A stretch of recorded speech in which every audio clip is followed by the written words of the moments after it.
That element is one of the most beautiful, powerful elements.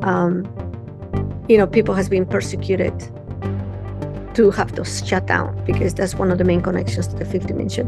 But all this is inside of it, the process of feeling. So feeling is a technology. Welcome to another episode on Your Health is Your Greatest Wealth. I'm your hostess, Blanca Ainsworth, and I have the pleasure of introducing my friend Elena Radford as our guest today. Elena is a renowned Andean shaman. She has a company called The Inca Way, and she also just released a book entitled Circular Time, a journey of self-love. And with that, Elena, take it away. Tell us a little bit about you and what you do. All right. I was born in the Peruvian Andes, high in the Peruvian Andes. And I came here to the United States when I was 19. So let's just go back a little. So since I was very small, I was exposed to, I live in a small city that was called Huancayo, but there were so many adobe indigenous houses, from the locals there. So for fun, what we did, it was so much fun. We'll go to the market because the market was only a block and a half away from my house. And the mamitas, we call them mamitas. These are people that will have their, what you call organic food now because they were not really into fertilizer. So it was just so nice to go there and just get fresh food and vegetables, just like from all the different region.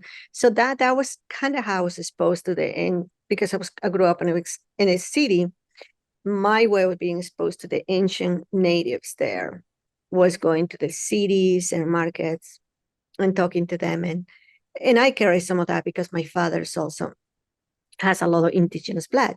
So later on in life, I came here to go to college to the United States when I was 19. And I studied business.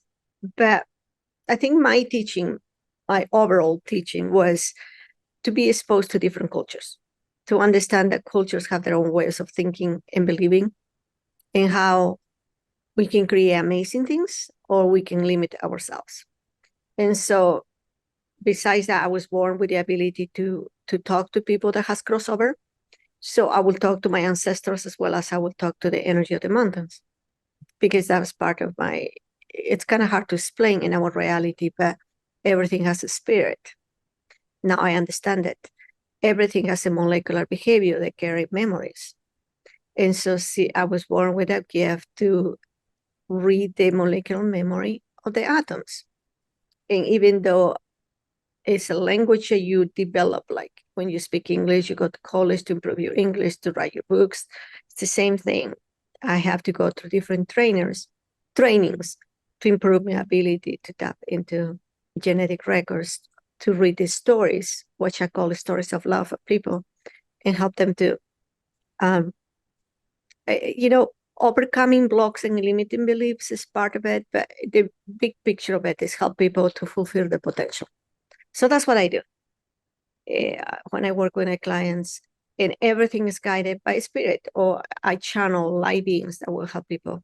So it's not about me, it's about you guys experiencing your higher self or your higher knowledge. I'm glad that you brought up ancestors and reading molecules. And I've really been interested in this topic of late, especially ancestral DNA, because I feel that so much here of us in modern society are so disconnected from just the teachings of our ancestors. And I feel that the effect it's having is that there is such an epidemic of loneliness right now because we are not in tune with our true identity, with our true potential, with the ancient knowledge, if you will, of our ancestors. And that is what I feel is the value of a lot of what you're doing right now. Can you speak a little bit with regards to ancestral DNA, what you see as the epidemic of loneliness right now and how it relates to us being disconnected to our potential? Sure. And I think this is the part where I would like to step up. But a couple light beings are here with me. So that question can go there so the information can come from the fifth dimension. I think will be so much better because when it comes from the fifth dimension, it has the ability to decode the energy and also do a healing. So while I'm talking, it's a healing process because it comes from a molecular frequency from the fifth dimension. So loneliness, let's define loneliness. Loneliness as a choice. I'm already channeling him because he's showing me the vision of this man who lives in the middle of nowhere in Peru, and he has his little horses and the rivers next to him, and he lives alone, but he's not really alone. He is connected with everything, living thing that is there, right? But that's a choice. But then, and he's happy in that. But the other type of loneliness that he's explaining is the loneliness that has been forced into us by the choices that we have determined in our society, right? Like separation. The story of this older man, he chose to live in this small, just like 5 houses in the middle of nowhere, maybe more 10 houses. Even though it's a choice, he was not choosing to separate himself. He was just choosing to go into his heart and co-create with the spirit of the water, the molecules of the water, the rain, or plants, animals, right? That you can call a spirit as well. But the loneliness that we're facing as a society is the loneliness of separation. For instance, if there's a child like this old man who is in his heart and he can be so alive by experiencing the living things, then he's being guided by his feelings. But in our society, we punish mainly our children who follow their feelings. I was just coming out of the place where I live at, and there was a little boy who was extremely hot, and he was crying. He was talking to his mom, and he was crying. That was his way of communicating. And the mom was annoyed by him. Granted, a lot of times we have been there, but it could have been if you're coming from your heart, or the situation will be different because your heart, your feelings allow you to understand what's the other person feeling. So I get you're tired. I get that you're not feeling good. We're all going to be home in a few minutes. Can I give you some water? It's a conversation, right? That is the movement of the feelings. And that is what this man has in that community, because he was so connected to nature, or so connected to nature based on his feelings. But our society will start punishing and eliminating people that have feelings because they're crying, or they're scared, or because they're hungry. All those are emotions that we don't take into account. And I think what is the hardest thing that we're facing right now when it comes to why people feel lonely, because we have governments, we have institutions like schools, like if you're really too happy, you need to be quiet and slow down, and you get punished by it. Yeah, I'm not saying that there should not be boundaries, but there are ways how to set the boundaries. And instead of motivating them, we shut them down. And that's how we can create loneliness. The loneliness that's forced into the brain, because now the brain is logical, identifying fear, I'm going to be separated, or I'm going to be rejected, so I choose to be alone. So I don't know if that's answering your question. Yes, so what I'm understanding is that we as a society, we've become so afraid of our feelings, and others are afraid of the feelings we show. So either we're shutting our own feelings down, or others are shutting our feelings down. And is that where the separation comes, that we as a society have become so afraid of feelings? Right. It's like follow your heart. What does that mean? It's more like follow the logic of your brain, So there's a distinction. Yes, you can follow your heart and then connect it to the logic of the brain. But if you're only using the brain without really taking account what are your basic needs, then how can you make progress in your life? Elena, I wanted to ask you several questions. You just gave us so much information. You mentioned the fifth dimension. For those in our audience that have never heard the term fifth dimension or third dimension, can you elaborate a little bit on that? So in the fifth dimension, there's understanding for everything. Let's go back to the story of this little boy today that he was crying. If we were to be in the fifth dimension, the mom, because she's so connected to his child, will know that he's hungry, he's tired, or he's confused. And then it will provide based in that. So there's no pain and suffering in the fifth dimension because we have an open communication with everything that's around. In our society, is different. The third dimension, because we create separation, we create pain and suffering. And the pain and suffering creates survival behaviors as victim or being a survivor, right? Either way, we're trying to cope with something that is painful. So in the fifth dimension, there's nothing to cope about being in pain because everything is provided. So the exchange is the way how we have money here. The exchange, there is happiness. The more happiness we create, the more we go into balance. So it's a different exchange of energy. So when I think about the fifth dimension, I think about the future that I want to create for my children, without pain and suffering. How can I provide my connection, my gifts, my ability, my talents, everything that I do to be able to create that future of no pain and suffering? But I think right now, I don't see we do that very often. And if we do, it's extremely expensive to take our children to the schools, qualify them to have the gifts that they want to develop or the right nutrition. So much is so expensive right now that we're suffocating ourselves. That's the third image. Yeah.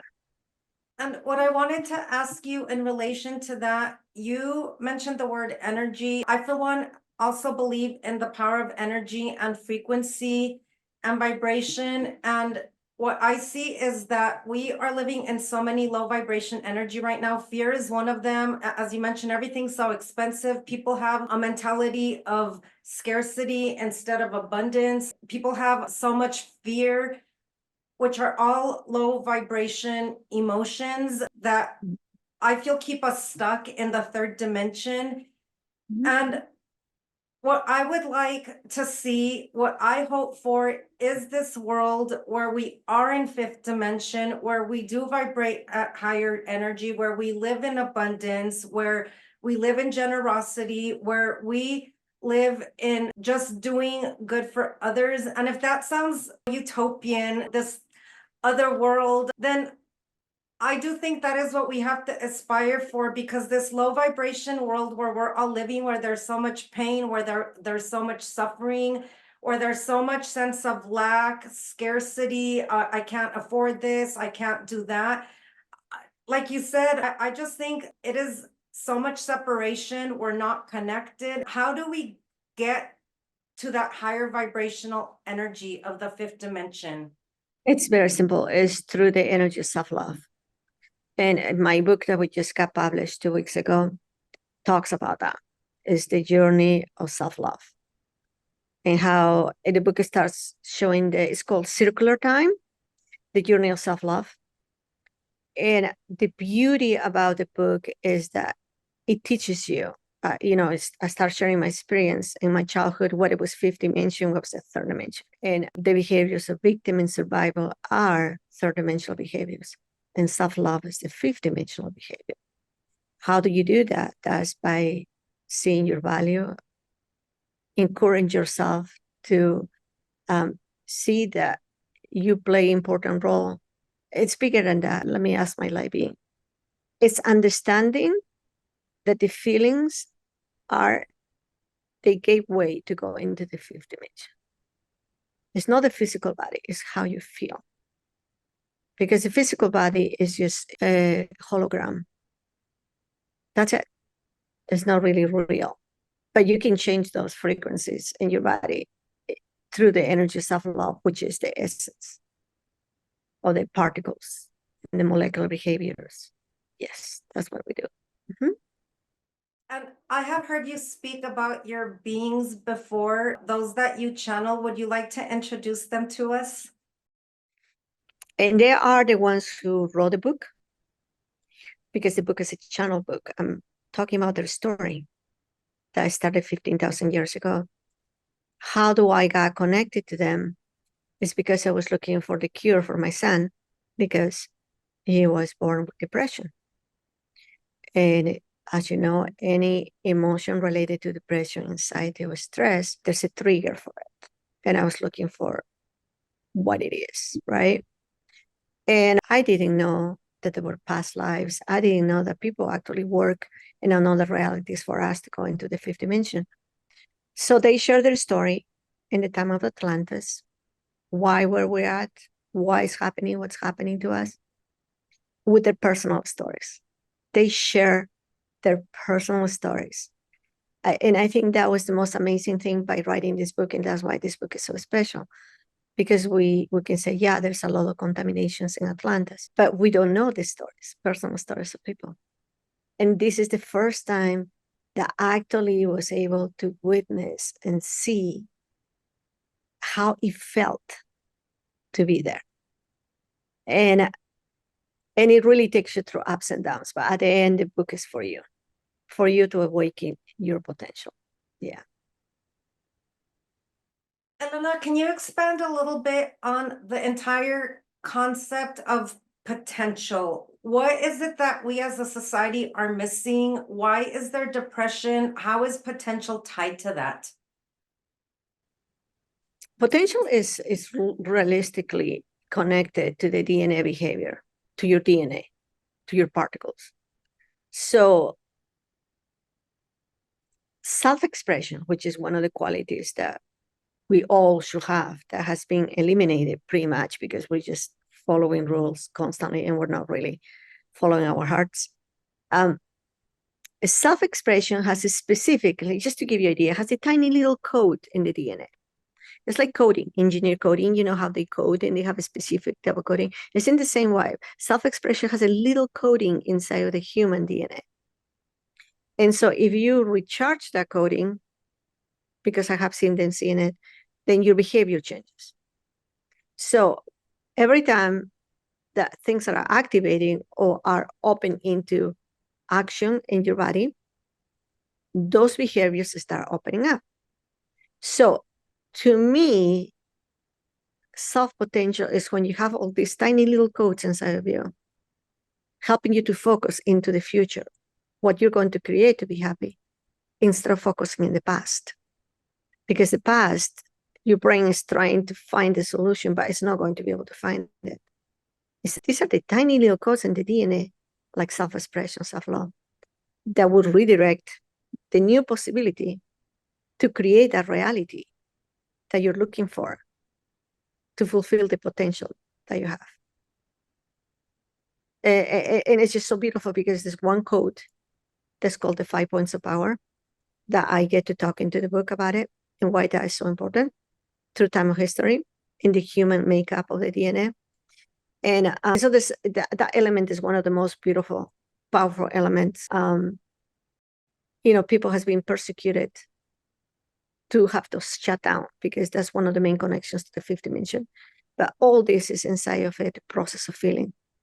So feeling is a technology. Elena, you also talked about contamination and DNA. How do we clear our DNA? How do we clear our ancestral DNA to just get to that place where our feelings are not so contaminated so that we can experience our potential and live into it? The feelings cannot be contaminated, they can be blocked. Okay. So, let's say we have some water moving here, right?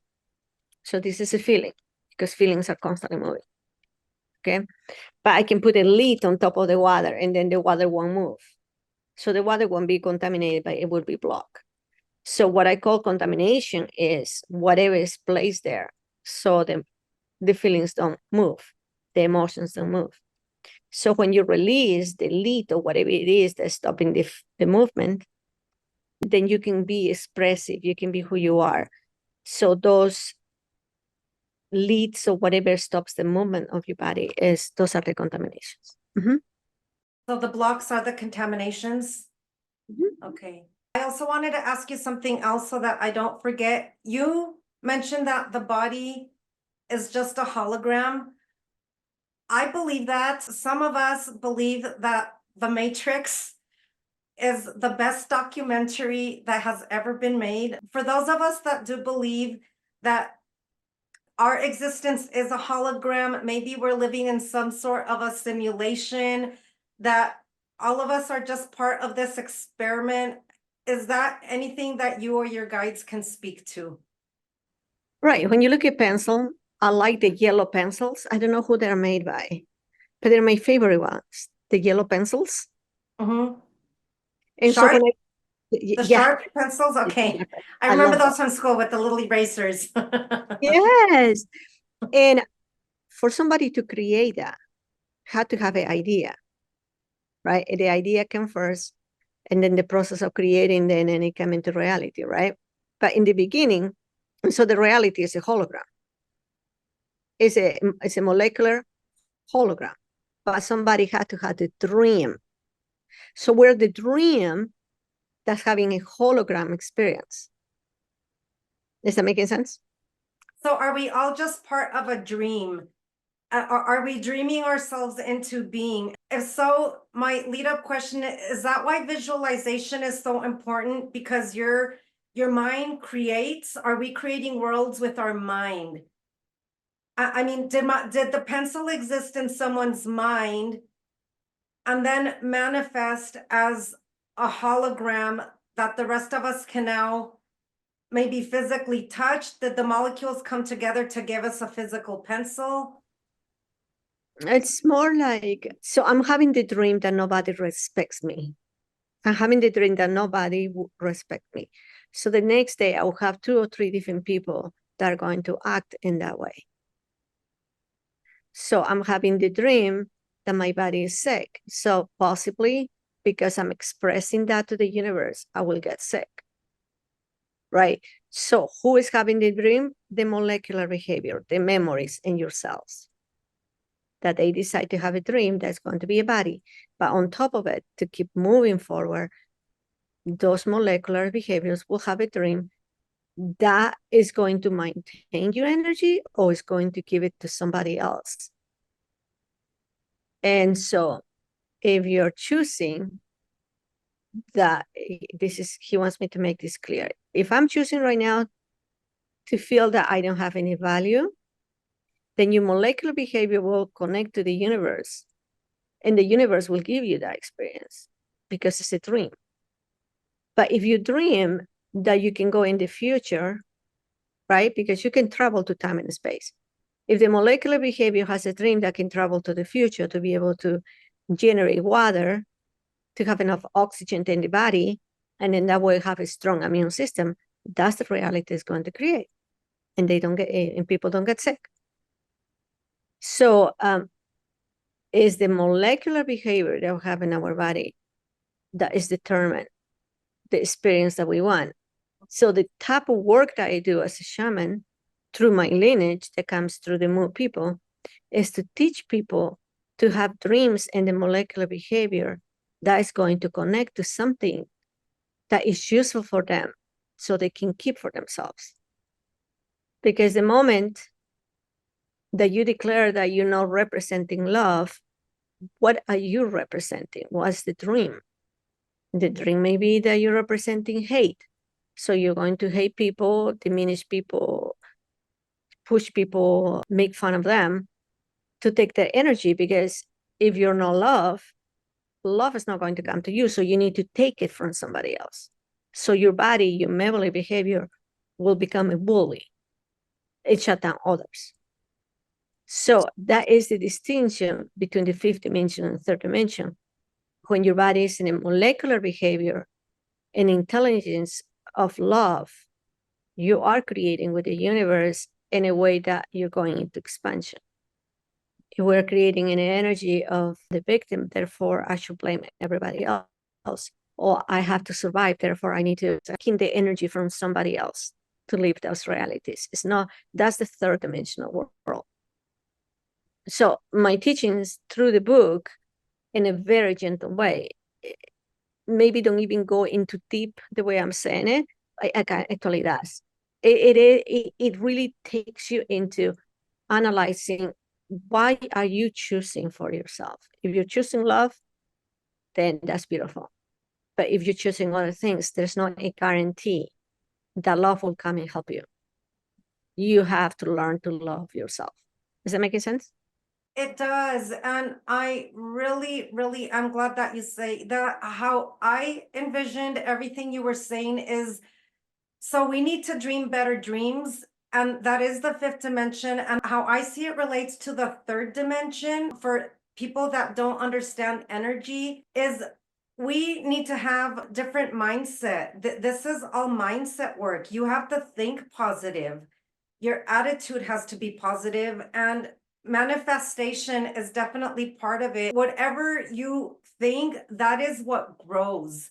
And whether you're in the fifth dimension dreaming a dream, or you are in the third dimension, this earth plane where everything is tangible, it's the world of the seen. It really is mindset. And I think that's why personal development work, growing spiritually, it's all interconnected because it is how you express yourself, how your energy is revealed, how you share energy with others, and whether you take energy from others. Either the person gifts you energy, which is a good way of accepting and receiving, or are you taking energy which is not yours to take? And I think that is what so many of us are experiencing in this world today, why there's so much disconnection, why there's so much sense of loneliness. And I just think we need to dream better dreams and have better self-talk, speak better words, and create a more positive world for all of us. That's great. You got it. I think one of the ways how you can create light is by acknowledging yourself. If you acknowledge yourself, chances are you're going to learn to value yourself. And if you value yourself, you're going to be able to go and feel confident in building your dreams, what you want, right? So that's self-love. When you're coming from the space of a victim, you're going to feel like you don't have a choice. And that's the biggest. So let me ask Che, which is one of the people who share his story in the book Circular Time. When you choose to be the suffering, which is the victim, you think that you're not making a choice, that you don't have a choice. But that's a lie. You always have a choice. You're choosing to behave as a victim. When you choose to survive, let me give you an example. Somebody's crying, says, poor me, nobody loves me. That person is acting as a victim. But that person has the ability to choose self-love, which it can be, all right, I love myself. Oh yeah, somebody else likes me. When you make a choice, that's the step that teaches you that you're not going to let the third dimension manipulate you, but you're going to have a connection with your future, because the future is more important, very important. Somebody who's surviving has a tendency to be angry and wants to be a bully or wants to make a statement by pushing somebody else down, by minimizing somebody, right? So they become the heroes. So they're choosing something, but they're not choosing light. I think what we really need to understand, according to what he's saying, is that we have choices. And if there's any way how we can get our situations, it's knowing that we have a choice based on the situation, even if it doesn't feel like it. But the miracle is that the more you love yourself, the solution comes through that. Because now you are finding solutions to situations that can be powerful, very, very powerful. So just for him to finish, what he's saying is, these are just behaviors. Loving yourself is not a behavior because it's a feeling. Self-love is the solution for all the problems, because you go to your heart, and when you love yourself, you're generating light and you're generating solutions. It may not be overnight, but you're already generating possibilities in the future. And that is what we want, to love ourselves, to generate possibilities in the future, to get out of situations that are not comfortable. Yeah. Elena, I'm so glad that you're bringing up the future and self-love. I think the whole concept of loving oneself, of self-care, as I've experienced, are relatively new concepts. And I have to say, for myself, I am Latina, and I know growing up, the concept of self-care was always viewed as selfish. And that was my experience. So it wasn't something that was promoted. It was not a value that was taught. So I, as an adult, have had to learn to do the self-love, the self-care, and realize that that is not selfish. Because if I'm not loving myself and taking care of myself, I don't have the capacity to fill someone else's cup. So I think those are such important concepts that self-love, self-care, loving oneself are not the same as selfishness. And I think that mindset, how we talk about it, how we think about it, also needs to change to help people to love themselves. Right. So selfishness is a survival energy where you're doing something regardless what are the consequences of hurting somebody else to your personal benefit. I can see, but that's a survival energy. Self-love is when you do something taking in account that there is accountability. That when you bring somebody high up in your process of development, the accountability that you're being the light. That is the most important thing in the fifth dimension. The energy of accountability, not because you did something wrong, but because with that power, inner power, what you can create for others based in you loving yourself. Does that make sense? It does. I think when we love ourselves, other people learn from our examples, and it makes it okay for them to love themselves. So it really does start with us. We have to be the living example to be that for others. And that needs to be the new norm, is what I received from what you were saying. You got it. I wanted to ask you something else just to take the conversation in a different direction. I always had these questions in my own head, which is why I started looking into shamanism. And I never really understood in a way that I could verbalize the concept of spirit and the concept of soul. Can you talk a little bit about spirit and soul? Yeah, the soul is the energy that's the journey with you in the physical body. So the moment I'm born, I have a planner, and the planner will be with me until I die. It's just like a temporary format that can help me to align into the process of self-discovery only in one specific lifetime. The spirit is eternal. It's the strongest light that cannot be defined or redefined by time or space. Is your own light that chooses light. Your soul may not always choose light because it's in a lower frequency, but the spirit always chooses.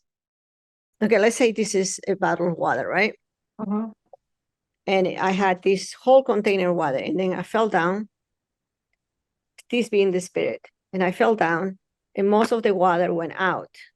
So each one of those particles of water is having their own experience and their own realities. But that's not ideal. And this is very confusing. I'm talking about, I'm coming from the perspective of shamanic teaching for thousands of years ago. I'm not talking about the Catholic Church, I don't know when it was born, or religions or governments. I'm not talking about that. I'm talking about thousands of years ago, right? So ideally is to have the whole container of water, all the whole spirit.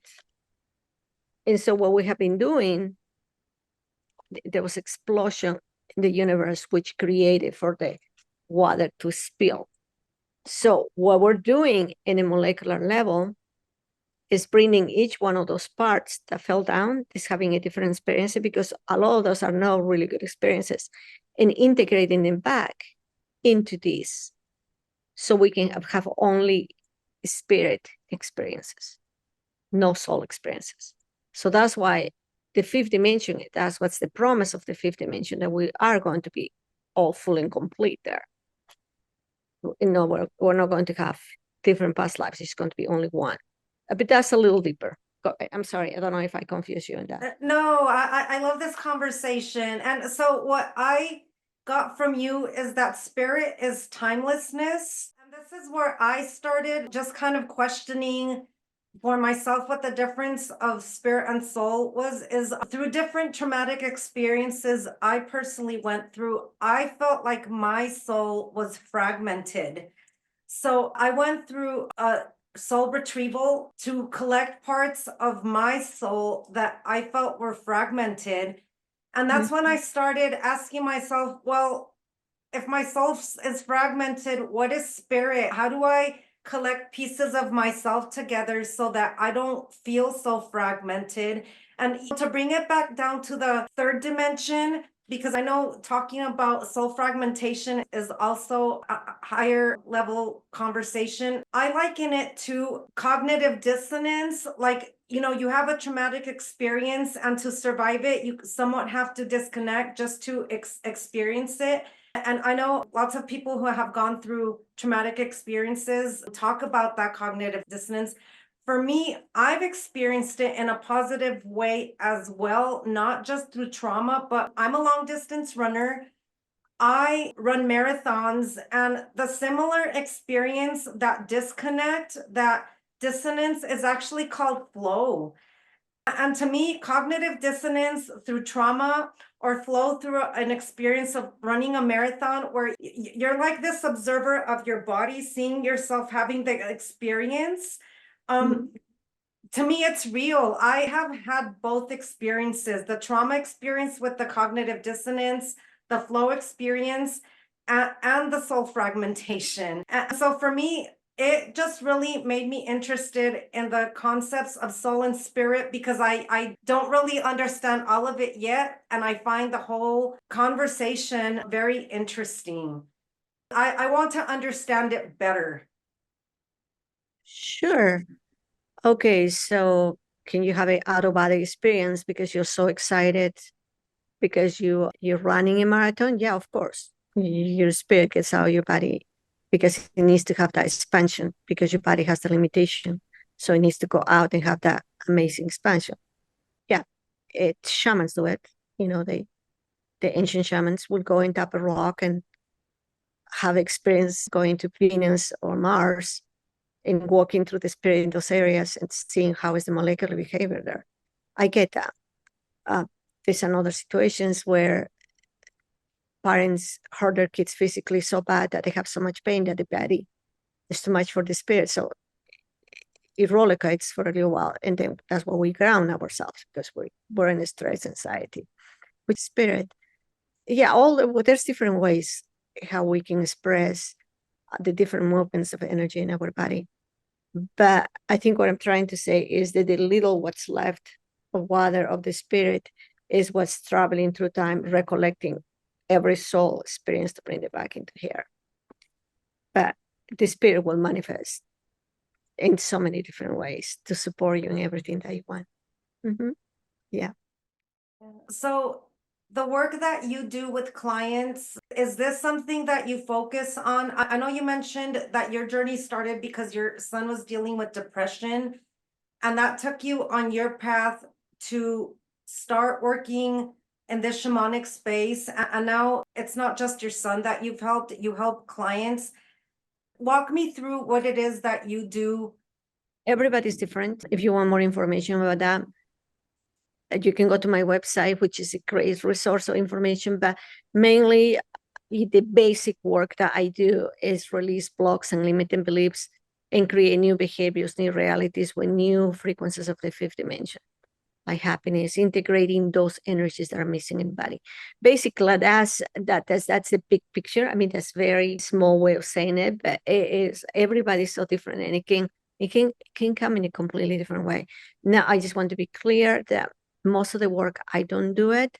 I just open the frequencies and there will be energies mainly from the body and light beings that can come and support that work. Yeah. Mhm. And for our audience, will you repeat the title of your book again? Circular Time, A Journey of Self-Love. Mhm.